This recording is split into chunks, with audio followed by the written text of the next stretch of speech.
Siyanibingelela bazalwane egameni lenkosi yethu uJesu Kristu. Inkosi nomsindisi, umfeli wethu, oshila isihlalo sobukhosi wehla waba inyama ukuze thina sibuyiselwe kubudlelwane noNkulunkulu. Siyambonga uJesu Kristu ngomsebenzi wakhe omuhle kangaka wenzile, nokuthi aphinde avumele umoya engcwele ukuthi ehlise emhlabeni, sigcwaliswe ngomoya engcwele, singahambi sidwanguze ebumnyameni kodwa silazi iqiniso. Esebafundisile nabapostoli, wabashiya nesiphiwo sikamoya engcwele ukuba babe nesibindi, bashumayele kuyindawo zonke zomhlaba iqiniso. Ngizobingelela abafowethu nodadewethu nomama nabanomzane bemizi. Sisazoqala njengamanje, shesha uthathe iBhayibheli lakho, sizovula ngomkhuleko. Thatha iBhayibheli lakho, sizoqala sihambisane sonke sizwe ukuthi uNkulunkulu uthini namanje. Lokho ayikusho wasekuqaleni namanje usakusho, ngoba umhlaba ngeke ubhubhe konke kungakapheleliswa. Mina nawe sisanikiwe-ke isikhathi njengamanje sokuthi siguquke endleleni zethu. Le ndlela wonke umuntu ahamba ngayo, njengoba yonke into isijwayelekile nje, iyamukelekile, kodwa ayamukelekile uNkulunkulu. Kodwa emphakathini yonke into nje yamukelekile njengamanje. Omama basakhuzi, nobaba, wonke umuntu unaka indaba yakhe. Ngisho ubona into errong ngeke ukhuze ngoba usaba ukuthi wena ubhekene nezindaba zakho kuphela. So shesha uthathe iBhayibheli lakho, sisazokhuleka sithi Baba, egameni likaJesu Kristu, wena uyinkosi nomsindisi, phinde uthinte abalaleli inkosi uJesu, ngoba wena ukukhanya, izwi lakho liwukuphila, ilona elisiqondisayo kule ndlela. Zimbule kuloyo naloyo ofisa ukwazi, umlaleli olalele njengamanje kule voice note. Uyiveze wena nkosi uJesu, ngoba wena uyinkosi nomsindisi. Uthambise inhliziyo zabantu, balizwe iqiniso lakho Baba. Laba bakuphikayo bakuphike usubanikile isikhathi sokuthi balizwe izwi lakho, bayikhethele bona ngeenhliziyo zabo ukuthi uyinkosi nomsindisi, kodwa kubona awuyona inkosi yabo. Labo Baba bangenaso isibindi, uphinde ubaqinise. Laba abanokholo oluncane, uphinde ubaqinise okholweni labo, baqine, bahambe endleleni yakho Baba. Bafakaze nezulu lonke nabasemhlabeni ukuthi wena uyinkosi nomsindisi. Siyacela-ke Baba ukuthi uphulukise wonke amandla esitha asebenza enhlizweni zabantu njengamanje, ukuba izwi lakho bangakwazi ukuthi lihlale enhlizweni zabo, kube umhlabathi ovundile. Uphulukise lowo moya Baba, kuba labo nalabo bazwayo izwi lakho, inhliziyo zabo zibe umhlabathi ovundileyo, izwi lakho lizokwazi ukuhlala ngaphakathi kubona. Egameni lenkosi yethu uJesu Kristu, manje kuze kube phakade. Amen. Siyabonga bazalwane. Sheshisa-ke, ngisayishise ngishilo ngathi sheshisa uthathe iBhayibheli lakho, sihambe sonke kanye kanye sifundisane. Angihambi ngedwa la, ngihamba nomfowethu uZondi. Uyena ozobe sihola bazalwane.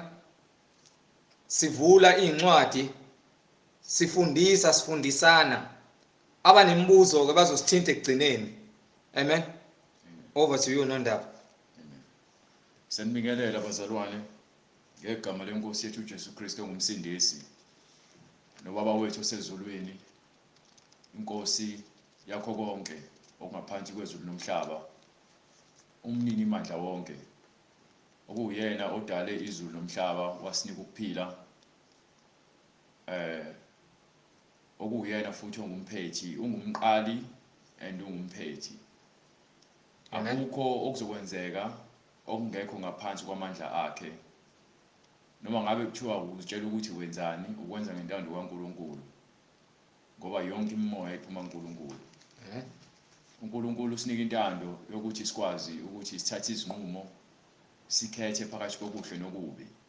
ingakho ngithi yonke imimoya iphuma kuye. Amen.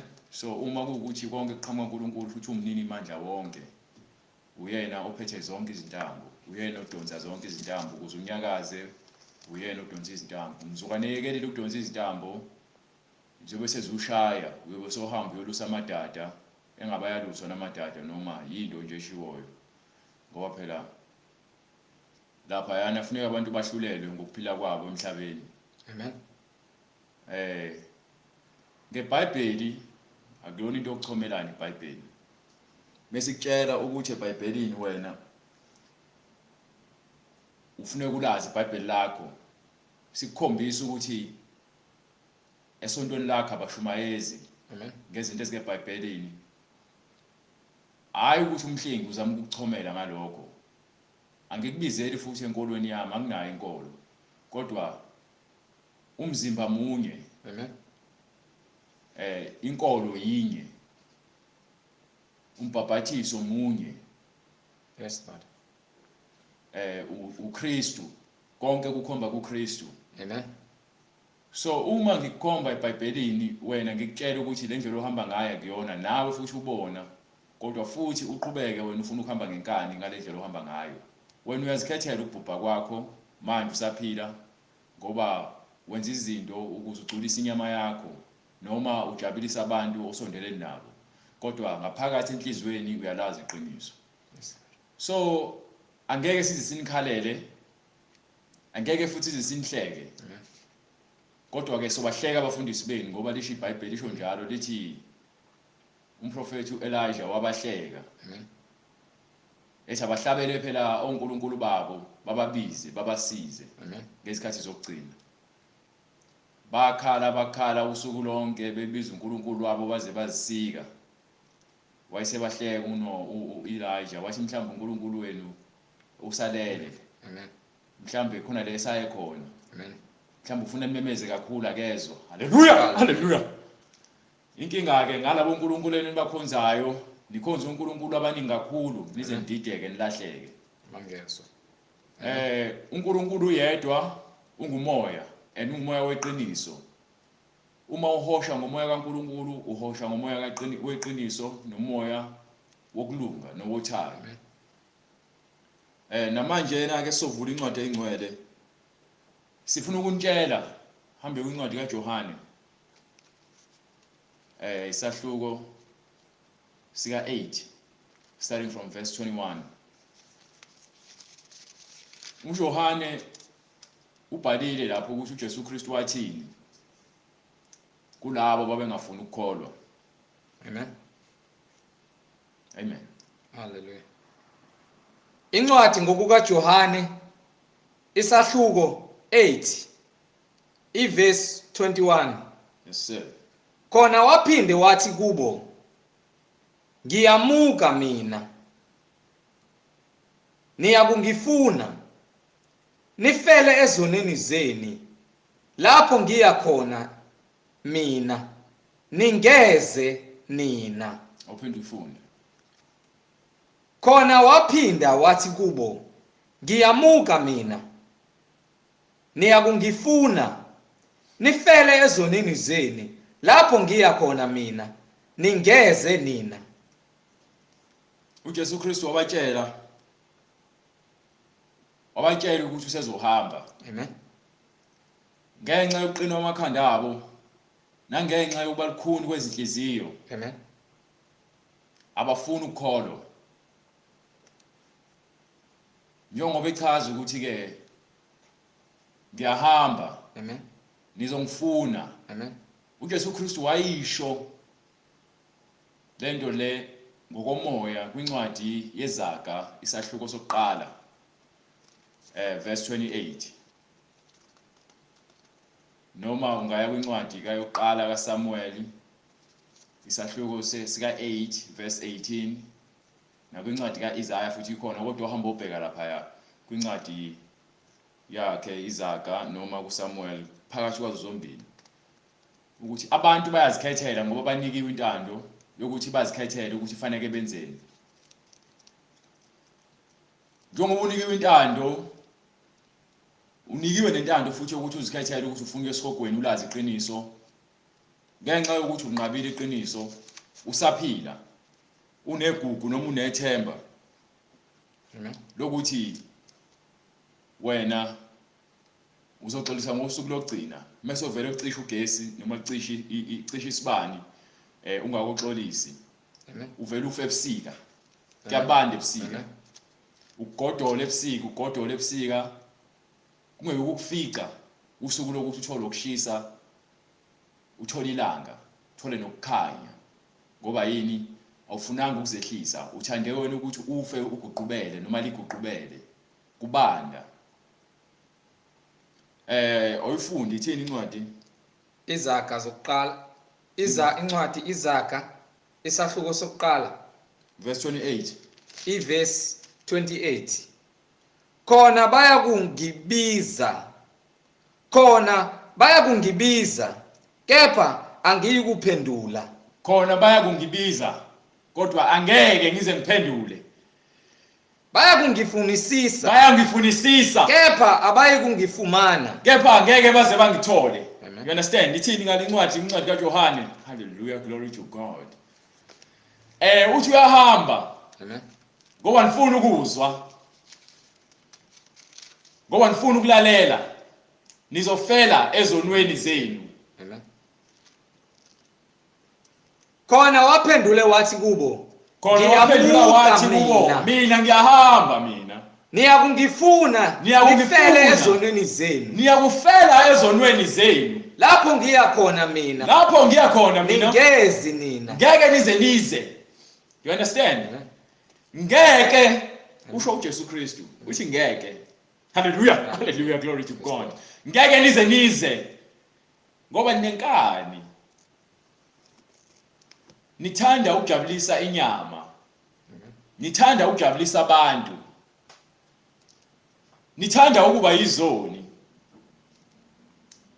Nithanda ukukhanuka kunokuzithoba. Nithanda ukuthuka inhlamba. Amen. Kunokuthi ngikhethe ukuthula. Isincwadi ngiyamuka mina. Niyakungifuna. Niyawesengifuna. Nifele ezonweni zenu. Yibona indaba le khona. Niyongifuna bese nifele ezonweni zenu. Do you understand? Ukufela esonweni sakho. Sikutshela ukuthi ke uNkulunkulu usekhulumile ndlela zonke. Yes Lord. Hambe kule ncwadi kaJobe 33 from verse 14. uNkulunkulu ukhulumile usukela eqaleni ilanguage eBhayibheli ayishintshe. You understand? Ufika uNkulunkulu wakhuluma wenza isibonelo ngoAbrahama, kweza kuIsaac, kweza kuIsrael, kwase kuza kusizukulwane sozalo le kwaphuma khona bonke uhlobo labaprofeti lukhuluma the same message lokuthi guqukani endleleni zenzo kumnyama. Lalela ukuthi unomqondo noma unenkolelo yokuthi iBhayibheli lafika nabelungu usilima wisibula and uzofela esonweni sakho. Uzobhubha. Hallelujah, glory to God. Hallelujah. Uzobhubha ungazi kodwa ulazi iqiniso ungafuni ukulivuma ngenxa ukuthi usafuna ukuphila ezinganukweni zakho. Do you understand? Mawukuthi iBhayibheli lafika nabelungu okusho ukuthi ke awulifuni ngoba neTV yafika nabelungu kusho ukuthi ufuna ngaba uyifuni. Ngoba nemali kusho ukuthi yafika nabelungu kusho ukuthi ufuna ngaba uyifuni imali. Yes Lord. Uyafuna into zamanga into eziphathekayo kodwa iqiniso awulifuni. Hallelujah, glory to God. iBhayibheli likaze lisho ukuthi ke umuntu omnyama noma umlungu lithi wonke umuntu alikaze lisitshele futhi ukuthi uAdam wayeyumlungu noma umuntu omnyama. Uma unesithombe wena sokuthi uAdam wayemhlophe noma emnyama uqamba amanga akekho umuntu onololo lwazi. So lezo zithombe zenu ezigcwele izidonga kufanele nizithathe nizishise noma nizilahle ngoba zinamsebenzi. Akusizi ukukhonza izithombe nokukhonza izinto eziphathekayo kodwa ungakwazi ukuphatha iqiniso. Awukwazi ukubamba iqiniso, inhliziyo yakho iweak. unenhliziyo weak Amen. ngoba ukwazi ukuphatha iqiniso. uNkulunkulu ukhulumile ngabaprofeti bakhe, wakhuluma ngabo bonke abaprofeti bakhe wazothumela indodana yakhe yokugcina. You understand? Ukuthi izosindisa, hayi ukuthi izokwenza izinto zibe worse. Yes, Lord. Hayi ukuthi izokwenza ukuthi ke sibe buthaka noma sibe comfortable ekutheni isihlale esonweni ngoba sithi sisindisiwe ngegazi lakhe. Lalela, igazi lakhe likusindisile. Amen. Uma ukhavo igazi lakhe ngokwezenzo nangokwezinyathelo, yabo lo nyathela khona ufuna unyathele ekukhanyeni. Yes, Lord. Munyathela le mawuthi wena usifanisa noJesu Kristu, wena uthi ngumKristu angithi Hambe ekhanya. hambe ekukhanyeni. Amen. Wena umuntu osifazane uzoya kugqoka amabhlokwe manje. Iqiniso. You understand? Ngoba siwamukela iqiniso ukuthi umuntu osifazane ufuna ugqoka indlela ehloniphekile. Amen. Do you understand? Wena ndoda uzokuphuza utshwala manje ngoba usuyawazi lokho ukuthi umzimba wakho uyithempeli likaNkulunkulu. Do you understand? Amen. So uNkulunkulu uyakhuluma. Uthini uNkulunkulu? Incwadi kaJobe isahluko sama-33. Yes sir. Verse 14. Yes sir. Ngokuba uNkulunkulu ukhuluma kanye. Ngokuba uNkulunkulu ukhuluma kanye. Yebo kabili. Yebo kabili. Umuntu engakunaki. Umuntu angafuni ukukunaka, angafuni ukukunaka. Amen. Ngoba yini? Amen. Uvaleka amehlo. uSathane uvala amehlo ngamanga. Uzonda iBhayibheli. Amen. Uthi uyamthanda uNkulunkulu kodwa uzonda iBhayibheli. Amen. Wawuzokwazi kanjani ukuthi khona uNkulunkulu kuba balingekho iBhayibheli? uNkulunkulu ukhuluma kanye. Yebo nakabili. Umuntu engakunaki. uNkulunkulu ukhuluma kanye. Amen. Aphinde akhulume kabili kodwa umuntu afuna ukumnaka. Yini umuntu usafuna ukuphila esonweni? Yes, Lord. Umuntu usafuna ukubeka isizathu azilandulele ukuthi ke ngiyafuna ukukholwa kodwa isono siyangihlula. Lalela, uma uzuhlulwa isono akakofuna ukukholwa. Uma usufuna ukukholwa uyeka isono. Do you understand? Hallelujah, glory to God. Ngoba khona umehluko wokuthi uthatha isinqumo. Amen. Angithi sikhuluma ngokuthi umuntu uthi unike iwilo. Yes, Lord. Unikwe intando. Yes, Lord.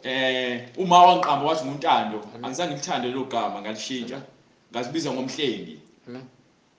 Kusho ukuthi ke konke okudalela ukuthi kufanele ngishumayele ivangeli ngihlenga abantu ngezwi lenkosi. Hallelujah. Lelo gama lelo alikho kwi-ID uma wangibiza ngoNelson. Amen. Ngenxa ukuthi ngangimncane ngangafuna ukuthiwa nguNelson. Ngathi mina ngizoba umhlengi. Njengoba namanje ngisawumhlengi. Mawuthi ngithi ngiyahlolisisa legama ukuthi lisho ukuthini, lisho ukuthi umsindisi. Angiyena uNkulunkulu, angiyena uJesu Kristu. Kodwa igama lithi umsindisi, usho ukuthi uJesu Kristu engumsindisi. Umuntu omsindisi akufunakala azabe uNkulunkulu. Amen. Ngezwi engiliphathisiwe ilona elisindisa abantu. Yes, Lord. Bengilandela igama lokuthi ngumhlengi, okusho ukuthi ngikumelwe ukuthi ngilisebenzele legama. Ungabe uthiwe untombenhle, untombenhle nje ngobuso. Amen. Nangama hips. Amen. Nangokufaka imakeup nokuhamba nqunu. Hallelujah. Awuba hallelujah, hallelujah, glory to God. Awuba untombenhle ngezenzo zokumkhonza uNkulunkulu. Amen. Uhambe ngeenyathelo zikaKristu ube intombi enhle eziqhenyayo uJehova. Lalela, uqanje ukuthiwa umbali. Amen. Umbali ngobuhle bokuthi nje wena thi umuhle. Amen. Ugqoka iziketi ezifishane nempahla ezumbalabala. Yes, Lord. Kodwa bonke abafana eroundini. Amen. Bafuna imbali. Bafuna imbali, bazoyibunisa imbali. Bayirawunde bonke. Amen. Labafana lembali le. Amen. Eyimbali yomphakathi, hayi imbali kaNkulunkulu. Sikhuluma thina ngembali yezwe, imbali kaNkulunkulu eqhakazile. Hallelujah. You understand? Yes. Hayi imbali ngama hips. Amen. Awuyona imbali ngama hips. Amen. You understand? Yes, Lord. Winto ezobuna. Mekuthi ubright. Yes, Lord. Lelo gama lithi bright kusho ukuthi kunokukhanya, kunokuqhakaza. Uma unyanyiswa ubright, ngoba naku kukhona ukukhanya kuyena. Amen. Usebumnyameni. Do you understand? Hallelujah. Hallelujah. Hallelujah. Hallelujah. Yes. Hallelujah. Glory to God. Hallelujah. Hallelujah. Hallelujah. Hallelujah. uNkulunkulu Hallelujah. makanye. Hallelujah. Hallelujah. Hallelujah. Hallelujah. Yes Lord. Hallelujah. Egameni kaJesu. Hallelujah. Glory to God. Ngokuba uNkulunkulu ukhuluma kanye. Ngoba ukhuluma kanye. Nakabili umuntu engakunaki. Angafuni ukuzwa. You understand? Epushweni nasembonweni wasebusuku. Nasembonweni wasebusuku. Lezo lonto leyo. Yes Lord. uNkulunkulu uthi ulethe ukukhanya. Amen. Uzama ukukusindisa. Yes Lord. Uyabona ukuthi uNkulunkulu uyaphela uyaphupha. Amen. Umhlaba ufuna ukukubamba. uSathane uyakuzingela. Usathane usakubambile. You understand? Ngoba incwadi kaPetru ithi uSathane uyabhonga njengebhubesi. Ufuna labo azobagwinya. Akaphumulile. Yes Lord. Imihla nobusuku. Yes Lord. uSathane anazi isikhathi sokuphumula. Usamsebenzini ngoba yini uyazi isikhathi sakhe esifishane. You understand? Yes Lord. So uma unika igama uthi usithembiso. Hallelujah. Okusho wena uma wakho ubethembile. You understand? Uthembisi uthandazile yamthembisa inkosi ukuthi ke uzozala ingane igama layo ukuthi usithembiso ubethembisiwe. You understand? Amen. Umuntu nomuntu kungathiwe usihle. Amen. Kodwa usihle akukho kuhle. Akukho nokodwa kuhle. Yabutshwala nje. Ulale jointini uyazithamela. Hallelujah. Uyazithoyilethela. Amen. Usezwamile izilonda. Amen. Do you understand? Amen. Uthando kaNkulunkulu lukhulu. And mawuthi ufuna uNkulunkulu awumfuni ngendlela yakho. Amen. Ulandela indlela kaNkulunkulu. Ukuze uzohamba ngendlela kaNkulunkulu, ukuze uzoba kuKristu, fanele uhambe ngendlela kaKristu. Imiyalelo yakhe. Angikhathali mina ukuthi wena usuphathe iBhayibheli iminyaka. Kodwa still uthi usahlulwa isono. Khona umehluko phakathi kokuthi ke uthathe iBhayibheli ulisebenzise ngendlela efanele. Amen. Nokuthi uphathe iBhayibheli ulifake ngaphansi kwekhwapha. Ulivule esontweni uphinde ulivale esontweni uphinde ulibeke ekhaya. Bese lihlala iBhayibheli isonto lonke. Mawushanela iintuli zihlala kweBhayibheli. Amen. Uyakorobha uyaklina uloku usulibeka iBhayibheli. Mase kufika iphasika ngoba nihamba amaphasika. Amen. Ulithathe lo Bhayibheli lakho uthunta uthi intuli. Noma ungakwazi ukuthunta uthi intuli khona linjalo.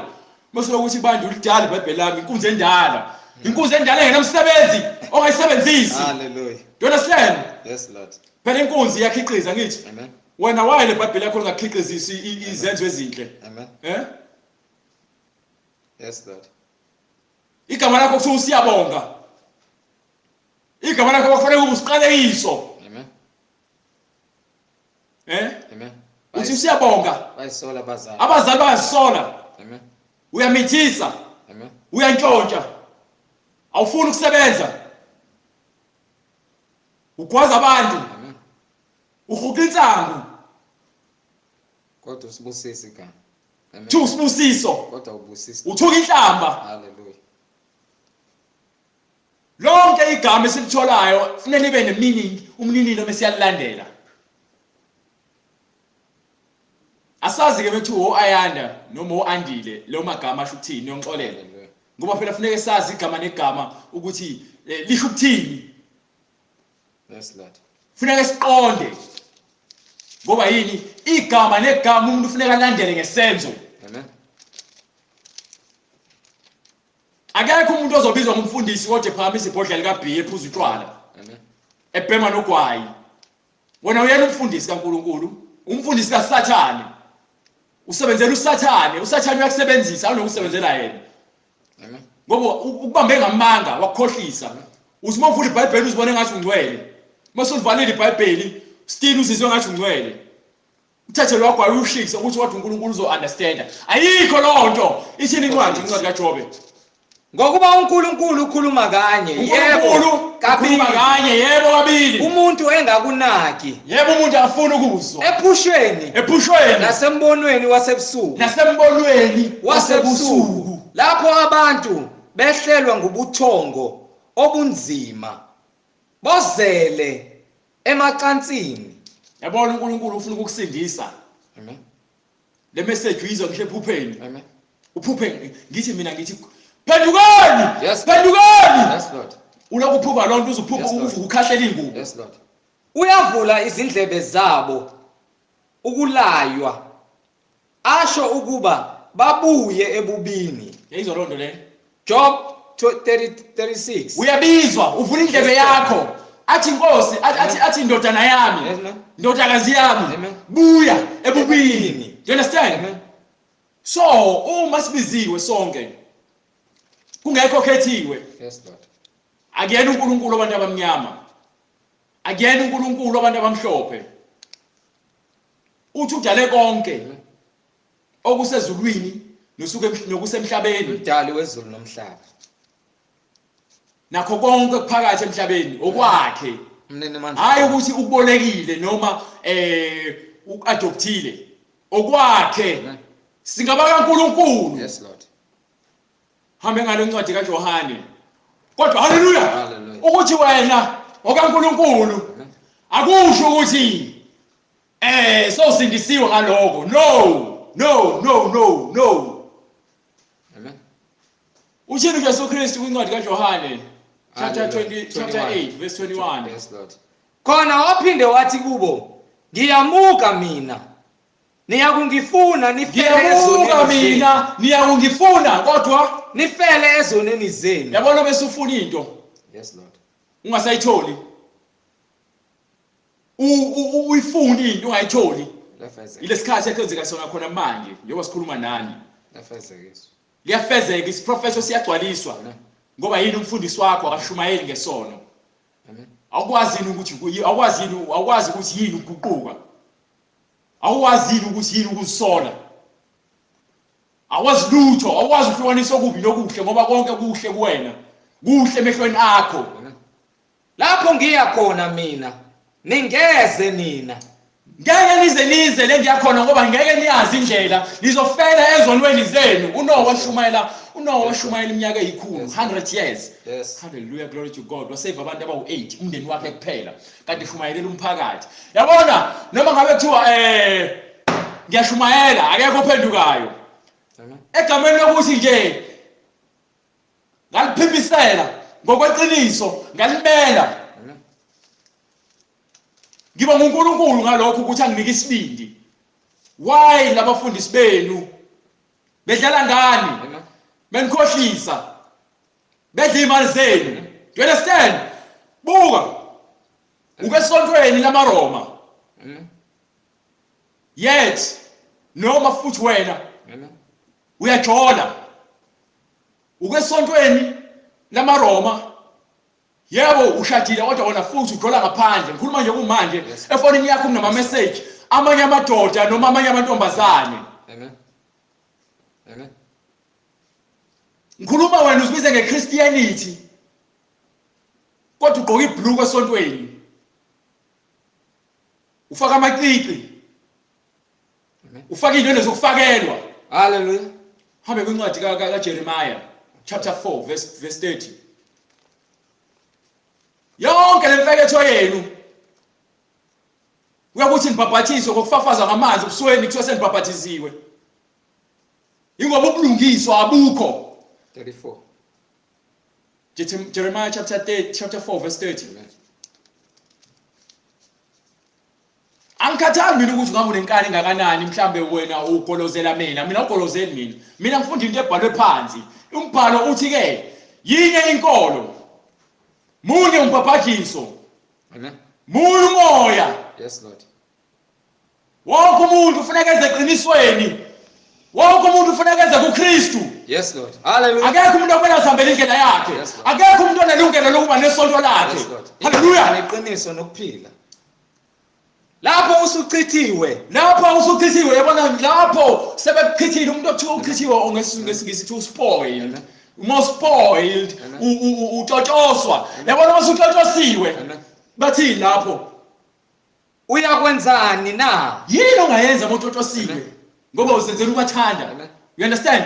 Uma utotosiwe uzenzela umathanda. Uma utotoswa uma usuchithiwe. Amen. Yeah? Amen. Uzenzela umathanda. Noma wembatha okubomvu noma ugqoka ingubo zobukhazikhazi noma uzivunulisa ngezimvunulo zegolide noma ugqoka ubukhazikhazi nobucwebe begolide amen noma ugwaba amehlo noma ugqaba amehlo noma ugqaba ngomuthi esontweni lakho amen abantu besifazane bagqoka amabhlukwe amen khazikhazi abantu besifazane bafaka i-makeup amen abantu besifazane bafaka inwele zokufakelwa abantu besifazane abamboza amakhanda abantu besifazane bashumayela ngoba yini namaprofeti bamanga nabafundisi bamanga nababishop bamanga nilama-apostoli bamanga you understand noma ugqaba amehlo akho ngomuthi noma upenda amehlo akho ngomuthi uzenza muhle ngeze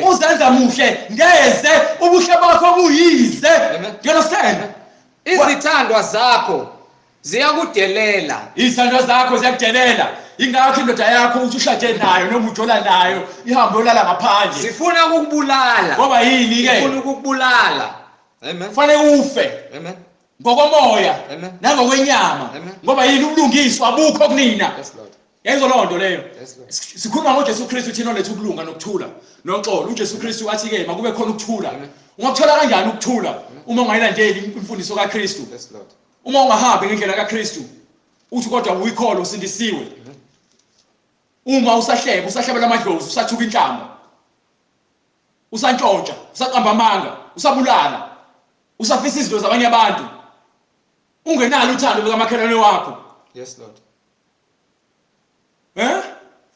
uthini uJesu Kristu amen uncwadi kaJohane ngokukaJohane yes sir isahluko 8 verse 22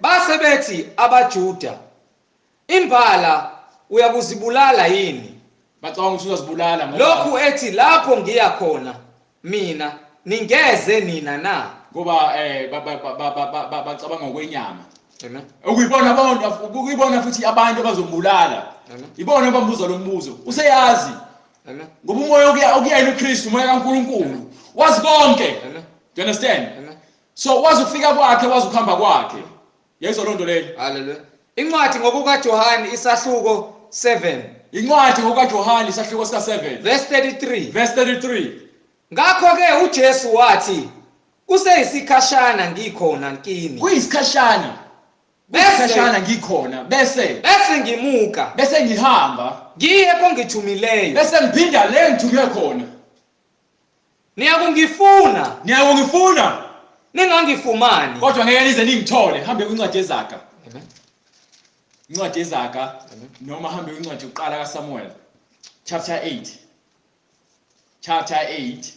emva kwencwadi kaSamuel chapter 8 so hamba sekwincwadi yase-Efesu chapter incwadi yaseFilipi Samuel okuqala chapter 8 yes sir so hamba sekwincwadi yaseFilipi sifune uchapter 2 manje ngifuna ukuthi unginike incwadi yaSamuel ngiyakungifuna kodwa ngeke nize ningithole Samuel ngiyahamba ngiphinda kulo ngithumile ngoba bengizele nje isikhashana ukuzoshiya umyalezo ukuzonikhombisa indlela yokusindiswa uJesu Kristu waletha indlela yokusindiswa amen yezwa loo nto leyo 8:18 haleluya incwadi yokuqala kaSamuel isahluko 8 yes sir verse 18 yes sir niyakukhala ngalolo suku ngenxa yenkosi yenu yabona lamakhosi abazikhethele wona emhlabeni lamakhosi anibusayo nalabo president beni bavotelayo abangenawo umoya kaNkuluNkulu abangenakho ukuthula abangabacindezeli babantu eniya kube nizikhethele yona ngithi mina bathi bayavotela lamakhosi abo bazikhethela ukuthi president asanawo amakhosi phela manje mekuthi inkosi ebusa le South Africa inkosi ikhalisa isithathulo why is no president nenkosi endaweni eyodwa kepha uJehova akayi kuniphendula kepha uJehova ngeke azaniphendule ngalolo suku lalela ngalolo suku ngoba usesontweni lamanga yes lord you understand yes lord ngoba wena uhola umprofeti wamanga you understand ngoba wena uhamba izangoma uphinde ubiza uNkulunkulu you understand uNkulunkulu uthi abakholwa nguye bakholwa ngokweqiniso nangokomoya you understand and uNkulunkulu uyiqiniso uyindlela Do you understand? So manje uNkulunkulu uma indlela leqiniso wena waye uhamba indlela eziwu2 kodwa uNkulunkulu ethi uyedwa. Amen. Awukwazi ukuthi wena ungaholwa amakhosi amabili. Amen. Fanele uholwe inkosi eyodwa. Hallelujah. uKristu. Yes, Lord. You understand? Yes, Lord. Yonke lento eyenzakala empilweni zenu, njengoba nizwe ngathi ngiqalekisiwe, ingane zenu azizwa. Amadodeni ayaphinga. Amen. Ingane zenu ziyafeba, ziyamitha, zikhipha izisu. Amen. Amajele ayagcwele ayaphuphuma. Izifo ziyanda. Yes, Lord. Ngoba nilahlekelwe nguNkulunkulu. Uthi uJesu Kristu ke ngiyahamba niza kumfuna kodwa ngeke nize ningifumane. Amen. Ngeke nize nimfumane uKristu. Ngiyakufela ezweni. Nisalandela izinyanga. Amen. Ngeke nize nimfumane uKristu. Amen. Uma usahlaba. Amen. Uhlaba imbuzi, uhlaba igusha, uhlabela amadlozi. Ngeke uze umnuke uKristu. Amen. Lapho ngiya khona ningeze nina. Lapho kukhona uKristu ngeke nize. Amen. Nisadakwe utshwala. Amen. Yes, Lord. Nisabhema ugwayi. Yes, Lord. Do you understand? Hambe lapha kwincwadi yaseFilipi. Yabona inkani yakho ngeke izikusize ngalutho. Imali yakho ngeke izikusize ngalutho. Amanga akho ngeke azakusize ngalutho. Ubuqili ngeke kuze bukusize ngalutho. Kuphela. Inzondo yakho ngeke izikusize ngalutho. Kodini. Konke kuyizeleze. Ufuna impilo? Ufuna ukuthula? Amen. Uyayazi indlela. Mfune manje usaphila. Sanokutholakala. Mfune manje esanokutholakala. Yes, Lord. Ngoba ngale wethuna. Akukho ukuthethelela. Angikhathali ukuthi ngabe uyisoka kangakanani. Hallelujah. Angikhathali ukuthi ngabe uyisigwili kangakanani. Amen. Angikhathali ukuthi ngabe umuhle kangakanani. Amen. Angikhathali ukuthi ngabe unama-hips amahle ngale ndlela ukuthi wonke umuntu mekubuka uconsa amathe ogcwele izikanuko. Amen. Uyobona. Phansi emgodini lo yakhona. Hallelujah. Impethu zikulindile. Yes. Do you understand? Impethu zikulindile. Amen. Namanga akho nama-hips akho. Amen. Nobufebe bakho. Amen. Chapter 2. Amen. Starting from verse 1. Incwadi kwabaseFilipi. Isahluko sesibili. Soqala kwivesi lokuqala. Yes sir. Asambe sonke kanye bazalwane.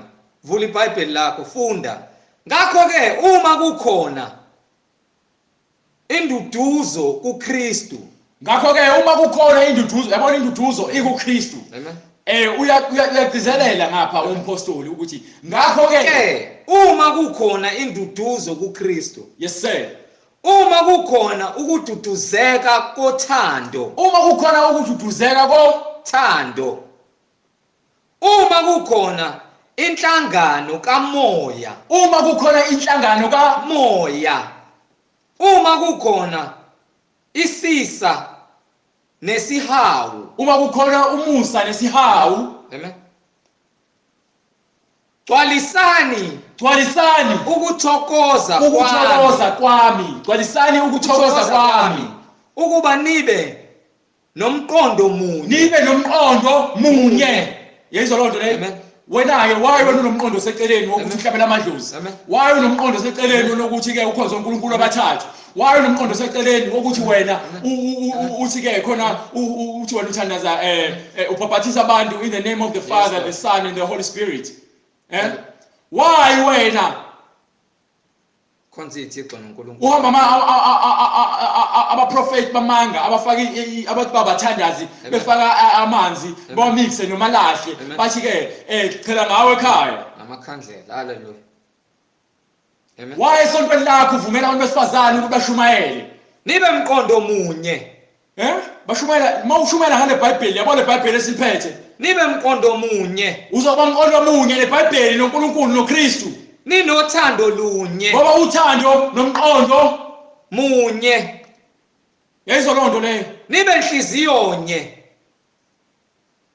Uma hallelujah unothando. Yes Lord. Nomoya. Yes, Lord. kaKristu Yes, Lord. uzibiza ngomKristu Yes, Lord. yini unomona Hallelujah. Yes, Lord. why unomona Nzondo. why uthanda bathi ikhompyutha ngesingisi umncintisana why uthanda ukuncintisana Yes, Lord. Nomakhelwane wakho. nomakhelwane wakho Amen. Yonke indawo. why uhleba Amen. why uqamba amanga uma uKristu ekuwena ethi uKristu kodwa ke asibe umqondo omunye Amen. sibe nokuthula Nothando lunye nibe enhliziyo nye. sibe inhliziyo nye Niqonde into enye. why nikhonza ushembe lithi uNkulunkulu wenu Amen. ushambe umoya engcwele yini No, cha nakanye. ushembe wavuka yini Cha nakanye. ushembe wabethelwa yini Cha nakanye. ushembe khona ibhuku lencwadi noma eBhayibhelini lekhulunywa ngayo khona ukuthi uyena ozayo uzosindisa Cha nakanye. uNkulunkulu noma ke kwabanye abaprofeti bakhe khona le washo khona ukuthi ibandla lakhe lama Roman Catholic Church Cha nakanye. khona le khona asho khona ibandla lakhe lamashembe Cha nakanye. khona la asho khona ukuthi ibandla lakhe lamaBaptist Cha nakanye sikutholi lokho encwadini engcwele. ithini incwadi Nibe mqondo munye nothando lunye. sibe mqondo munye nothando lunye. anginandaba Nye. anginandaba ukuthi isonto lakho lithanda kangakanani lebandla lakho lamanga Amen.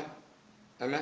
elinivumela ukuthi niphuze utshwala nifebe lidakwe nibheme nogwayi nicamba amanga niphinge Yes, Lord. Yes, Lord. abafundisi benu bamphambi kwepulpit bafundisa ukuthi umakhelwane wakho uyakuzonda uNkulunkulu Yes, Lord. uzobusisa Yes, Lord. bazoba nomona kakhulu Manga. kodwa uzona kumina ngikunike amanzi ukuthi uziphele ukuze uNkulunkulu akubusise woze no500 nje kuphela Othanda umakhelwane wakho njengoba uyithanda nawe. isincwadi ke wothanda umakhelwane wakho njengoba uzithanda nawe Amen. do you understand Amen. incwadi asibe mqondo munye sibe inhliziyo Inye. Khulekela abakuzondayo.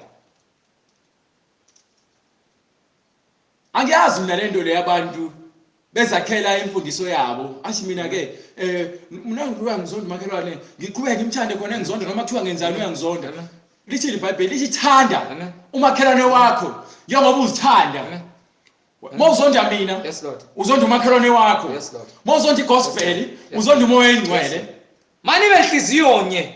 masibe yabona ukuthula mawufuna ukuthula mawufuna uthando uzofuna yonke into eshiwo Yes, iBhayibheli Lord. uma ufuna ukufunda ukuthanda Yes, Lord. uzokwamukela ukuthi uJesu Kristu inkosi nomsindisi Mani benhliziyo nye. Ningazindli okuphakemeyo. why niziphakamisa ngokuthi uthenga imoto nje Yes, Lord. usubukela omunye umuntu phansi Amen. Kodwa yaneliswa ngokuphansi. yamukeliswa Ngokuphansi. zehlise Amen. zithobe Amen. Incwadi ngokwaseRoma isahluko 12 iba nomusa verse 16. Hallelujah. umusa awudayiswa uthando aludayiswa Amen. Amen. Ningazishayi abahlakaniphileyo. why Amen. nifuna uguqila iqiniso laNkulunkulu nilenze amanga Yes, Lord. Yes, Lord. bafundisi why nihlukanisa amabandla phakathi Yes, Lord. uNkulunkulu wathi kwincwadi kaLeviticus chapter 19 verse 1 Sibe ngcwele. 19:1. Oh Israel.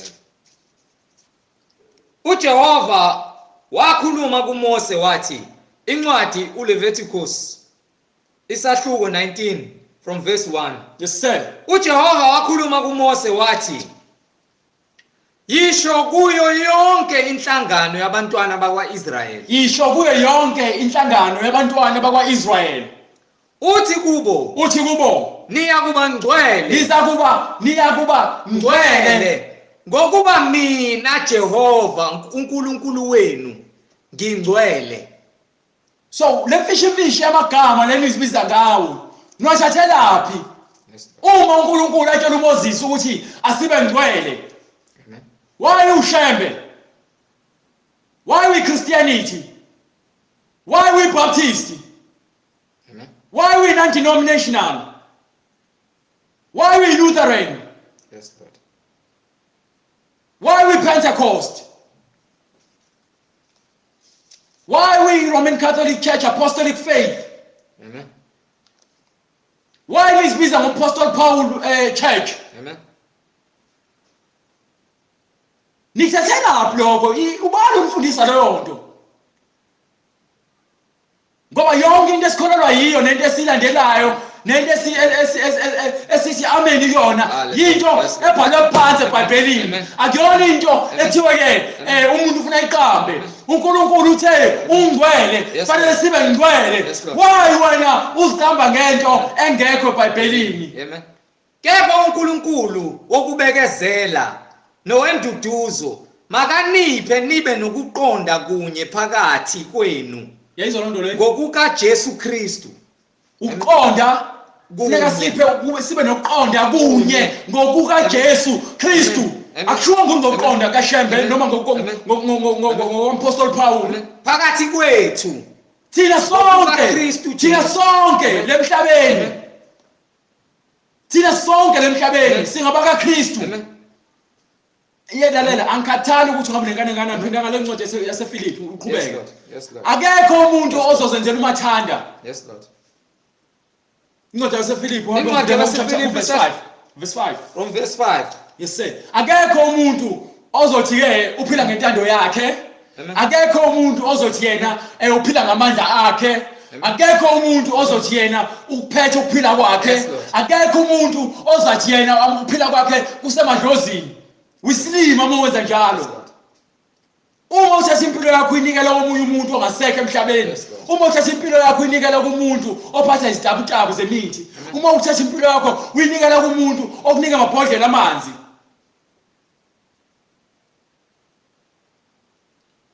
Wisilima. Amen. Wisibula. Amen. Udinga ukukhanya. Ithini incwadi? Mawubekini lowo mqondo ukhona na kuKristu Jesu. Yayizwa indaba. Hallelujah. Ithini incwadi? Mawubekini lowo mqondo. Mawubekini lo mqondo ukhona lo mqondo owukhona Jesu. na kuKristu Jesu. Amen.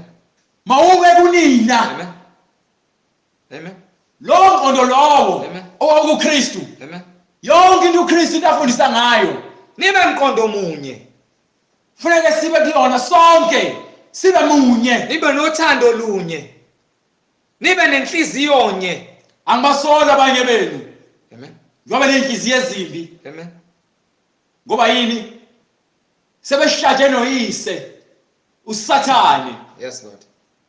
Sebevumela ukusebenzela uSathane. Hallelujah. Uthi bathi-ke ngami noma ngemessage noma ngathini. Amen. Amen. Ngeke ngize ngishintshe. Ngeke ngize ngizotshela umfana omncane. Hallelujah, glory to God. Amen. You understand? Amen. Baholele ekubhujisweni nasekulingweni. Ngeke ngizozwa ngalo mfana. Lo mfana usanda ngiyamazi lo mfana esamncane. Yes, Basho njalo kuJesu Kristu. Bathi akuyena umfana wecarpenter. Yes, Lord. Hallelujah, glory to God. Siyamazi lo. Mfana kaJoseph. Hallelujah. Hey, uNkulunkulu akakhethi. Yes, Lord. Uyangaza ungazi. Izwi lakhe alishintshi. Uthi uJobe, hey, uNkulunkulu ukhulumile kanye. uNkulunkulu wakhuluma kabili. Wafika ebusuku ngephupho. Wafika endodeni, wavula amadlebe. Amen. Amen. Ungayi.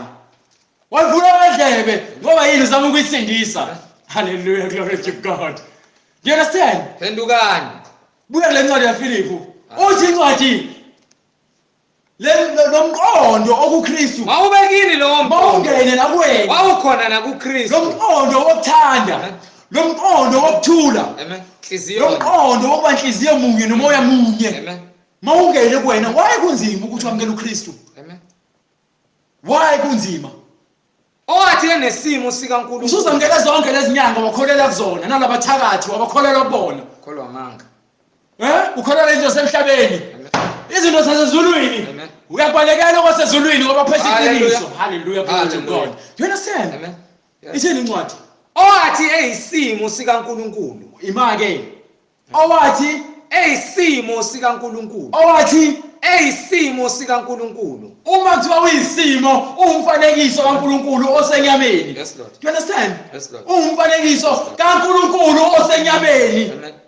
Akaze asho ukuthi kuyinto Azange kuthathe kena ukuthi kuyigugu yokuphangwa ukuthi ke akwenze kube yinto Ukulingana noNkulunkulu. azokwenze ukuthi aluthe ngaye abantu azitshela ukuthi ke manje mina ngoba naku uNkulunkulu nginikela amandla sengilingana naye noNkulunkulu. Yes. Wena mfundisi unikwe iBhayibheli ukuthi ushumele igospel. Amen.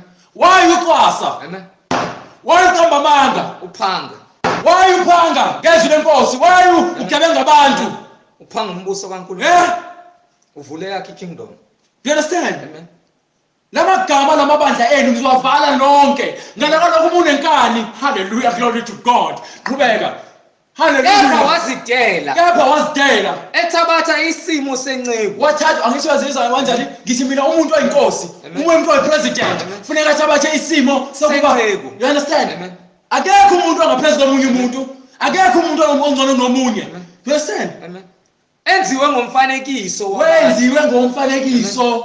Amen. Wenziwe ngomfanekiso. Wabantu. Wenziwe ngomfanekiso. Wabantu. Wenziwe ngomfanekiso. wabantu. Bese umtshela ukuthi wena ke uJesu Kristu akayena uNkulunkulu wislima. Amen. Wislima. Hallelujah, glory to God. Do you understand? Kepha wazidela Kepha ethabatha isimo senceku wazidela wathabatha isimo senceku enziwe ngomfanekiso enziwe ngomfanekiso wabantu.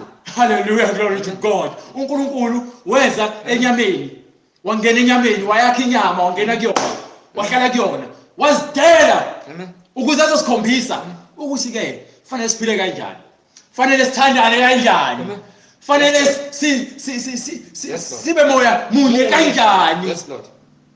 Indlela ikuKristu. Lalela, angikhathali ukuthi ngabe unenkani engakanani. Yes, Lord. Qhubeka ufike khona. Angikhathali ukuthi ngabe unenkani engakanani. Kodwa ke isiphetho Amen. Wathi efunyenwe njengomuntu ngesimilo wathi efunyenwe njengomuntu ngesimilo wazithobisa. wazehlisa. You understand? Amen. Wazehlisa, wazithoba. Elalela Lalela. kwaze kwaba sekufeni. Waze kwaba yayizwa loo nto le. Amen. Umuntu inena inhloko ukulalela izwi lenkosi. Amen. Hayi umhlengi. Amen. Ngishiye mina. Thatha iBhayibheli lakho ulivule. Awuphinde incwadi, ithini incwadi? Incwadi kwabaseFilipi Incwadi kwabaseFilipi. isahluko sesibili Isahluko sesibili. ivesi lesikhombisa. Qala from verse 1 uthana, uqala from verse lesikhombisa. Amen. Kodwa ukhuluma imiyalezo oyi1. Ithi incwadi ke Amen. wathi esenyameni Amen. wazithoba, Amen. wazehlisa. Yes Lord. Yes Lord. Kwaze kwafika isikhathi sokufa. Amen. Nawe. Yebo ekufeni esiphambanweni. Nawe. Amen. Nawe Amen. ungenwe ukuthi uzehlise. Ulalele izwi lenkosi kuze kube ukuthi sekufika isikhathi sokufa. Yes Lord. You understand? Yes Lord. Ngalokho ke uNkulunkulu wamphakamisa kakhulu. uNkulunkulu wamphakamisa kangakanani? Kakhulu. uNkulunkulu wamphakamisa kangakanani? Kakhulu. Akekho alikho elinye igama lemhlabeni Yes Lord. esasindiswa Hallelujah. ngaphandle kwegama likaJesu Yes, Kristu, Lord. ngaphandle kwegama lenkosi yethu engumlini manje wonke, Yes Lord. engubaba Amen. onikiwe Amen. amandla Amen. ezulwini Yes, Lord. nasemhlabeni. Yes, Lord. Yezindaba Wamphakamisa kakhulu. Wa- Wamnika igama eliphezu kwamagama onke ukuze kuthi ngegama likaJesu ukuze kuthi ngegama likaJesu. amadolo onke aguqe. Hallelujah, hallelujah. Hallelujah. Ngithi mina angikhathali ukuthi ngabe unenkani kangakanani.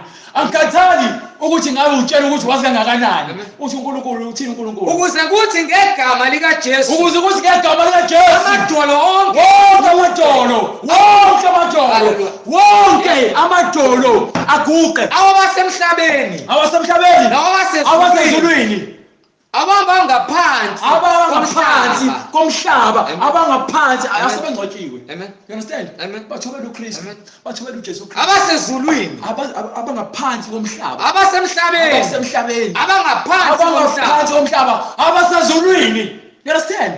Amen. Ngeke uze umdouble cross uKristu, ngeke uze umbaleke, ngeke uze udoje. Amen. Uboshelwe Amen. ekutheni wena egcineni uzokuguqa phambi kukaKristu. Kwesihlalo sobukhosi.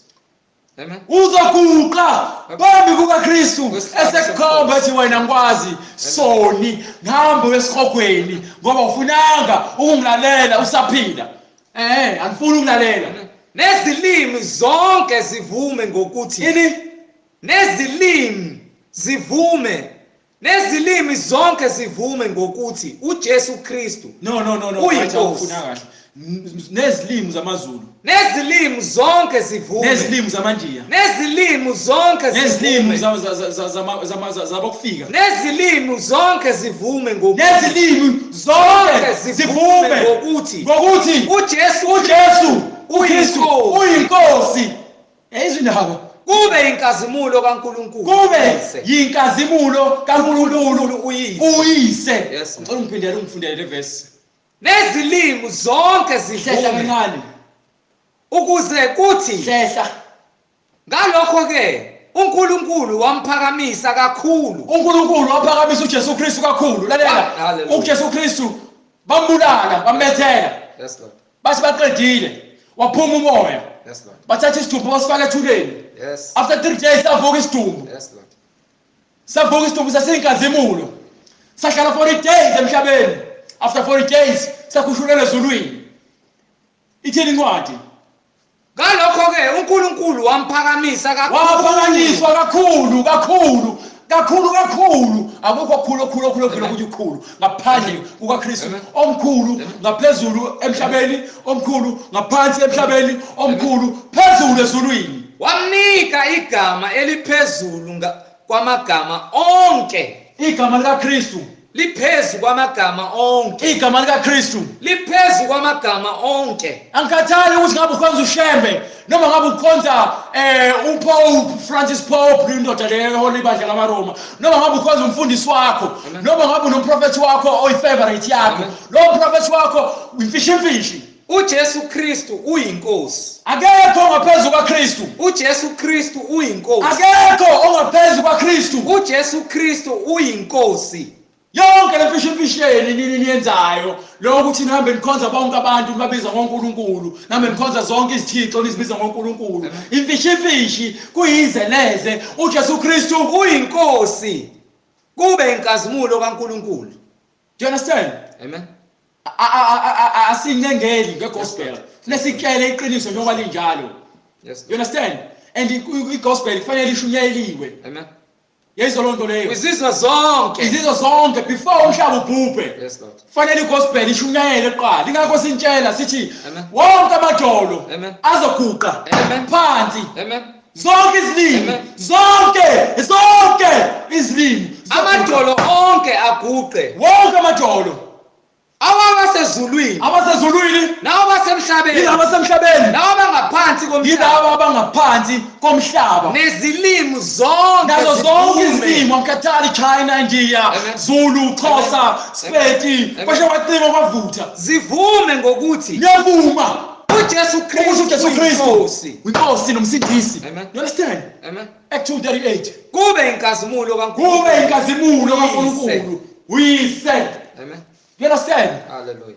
siyambonga uJesu Kristu ingakho sizinikela kuyena Amen. ingakho sifasta sithandaza Oyinkosi yamakhosi. ngoba yini sifuna ukuyibona inkosi ingakho sayeka ukuphuza nokubhema nokufeba nokujola nokuzonda abantu nokulwa sakhetha ukuthi fanele kube khona uthando nokuthula okuqhamuka kuKristu Inhliziyonye. sibe inhliziyonye sibe moya munye qhubeka incwadi yaseEfesu Amen. chapter 4 verse 4 Amen. gijima Efesu chapter 4 Amen. gijima before we kule ncwadi leyo Munye umzimba funda ichapter neverse kwabase-Efesu isahluko sesine. thina sisike munye Iverse uNkulunkulu wethu unguKristu iBhayibheli liyaconfirma liyagcwalisa Amen. ukuthi Amen. Munye umzimba, munye umzimba munye umoya. munye umoya Njengalokho njengalokho nabizelwa ethembeni linye linye lokubizwa kwenu. lokubizwa kwethu Yinye inkosi, yinye inkosi uKristu yinye inhloko, yinye inhloko uKristu munye umbhaphathiso, munye ubhaphathiso igama likaJesu Kristu munye uNkulunkulu, munye uNkulunkulu uJesu Kristu uyise wabo bonke, uyise wabo bonke Ophezulu kwabo bonke. uyise wabo bonke Ukuba ophezulu bonke. kwabo bonke ophakathi kwabo ophakathi bonke. kwakho konke kepha yilowo nalowo kithina kepha yilowo nalowo kuthina uphiwe umusa uphiwe umusa ngokwesilinganiso ngokwesilinganiso sesiphiwo sesiphiwo sikaKristu. Hallelujah, glory to God. Do you understand? Hallelujah. Hallelujah. Izenzo Amen. uma ungafuna ukukholwa Amen. ingoba naku usathana ukubambe ngamaketanga wakufake wakuvaleza esihogweni ungakongena esihogweni. Incwadi izenzo sesibili izenzo isahluko sesibili. Incwadi yezenzo isahluko sesibili verse 38. Verse 38. UPetru wayesethi. uPetru wayesethi Phendukani. phendukani Phendukani. phendukani Phendukani. phendukani. Ilowo nalowo apaphathishwe You understand? egameni lika Jesu Kristu. You understand? Kukho ukuthethelelwa kwezono zenu. Yes sir. Khona niyakwamgeliswa. Yes sir. Isiphiwo sika Moya oyingcwele. Ngokuba isithembiso ngesenu nesabantwana benu esabo bonke abakude bonke inkosi uNkulunkulu wethu eyakubabiza. Amen. Amen. Amen. Hallelujah. Siyabonga uNkulunkulu. Uma usuzwa ukuthi usuhlabekile. Amen. Amasanga avulekile. Amen. Ukuthi usibuze noma ngabe yini Amen. ehlangene neBhayibheli Engakacishi. ukuze uthole ukusindisa kwakho manje usala emhlabeni ngoba ngeke uzusindiswe uma usufile. Sanokuphila. You understand? Ithubo nalo ilona elikhona manje sikhuluma ngalo njengoba sikhuluma. Amen. Ukuthi wena mawufuna ukusindiswa, mawufuna ukuthi ulandele iqiniso nokukholwa kwakho kube seqinisweni. Yes Lord. Mfuna uJesu Kristu manje usaphila. Yes Lord. So shiya inamba njengenjalo sohle sishiya inamba kuze kubuye inkosi uJesu Kristu. Amen. Ngoba sifuna ukusindisa. Ithi number 066 066 566 566 92 92 45 45 066 066 566 566 92 92 45 45. Yilo ozosithola khona Adeni uma ufuna ukubuza noma ufuna ukubhabhathiswa. Siyokwenza ngokwesemandleni ukuthi ugcine ubhabhathisiwe. Amen. Ngeke uzokuthola ukusindiswa Amen. ngokuthi ufafaze ngamanzi ngokuthi Amen. uphakamise izandla Amen. khohlwa. Amen. Fanele ubhabhathisiwe ungene ngaphansi kwamanzi njengoJesu Kristu. Amen. Yonke into esiyenzayo silandela uKristu. Yes Lord. Asilandele umfundisi wakho nenkolo yakho ukuthi ithini. Inkolo yakho inamanga uNkulunkulu neqiniso. Amen. Hallelujah. Amen. Mabonga uJesu Kristu oyinkosi nomsindisi. Hallelujah. Sifanele ngomthandazo bafu. Hallelujah. Baba siyabonga egameni lika Jesu Kristu oyinkosi nomsindisi okuyena uNkulunkulu munye. Baba usushilo wena ezwini lakho andithina siyalikholwa ukuthi wonke amadolo ayoguqa abasezulwini abasemhlabeni nabangaphansi komhlaba nabo bonke abakhuluma izilimi ezahlukeneyo bayovuma ukuthi uJesu Kristu uyinkosi nomsindisi. Sithi thina baba intando yakho mayenziwe thina sisemhlabeni njengoba yenziwa nasezulwini. Uthinta inhliziyo zabo baba ukuba bakwazi ukwamukela izwi lakho baphenduke ezoneni zabo abazenzayo babhabhadiswe egameni lika Jesu Kristu oyinkosi nomsindisi. Ngoba kukho okunye ukuthethelelwa ngaphandle kokuvuma izono zethu sibhabhadiswe. Siphiwe isiphiwo sikaMoya ongcwele. Singene embusweni wakho wezulu egameni lika Jesu Kristu oyinkosi nomsindisi empilweni zethu. Sibe umqondo munye, inhliziyo munye, sibe moya munye. Ngegama lika Jesu Kristu oyinkosi nomsindisi. Siyabonga baba ukuba izwi lakho libuyele emuva lilambatha. Feza izwi lakho baba kubantwana bakho abezwayo le voice note njengamanje egameni lika Jesu Kristu oyinkosi nomsindisi empilweni zethu. Amen. Amen. Amen.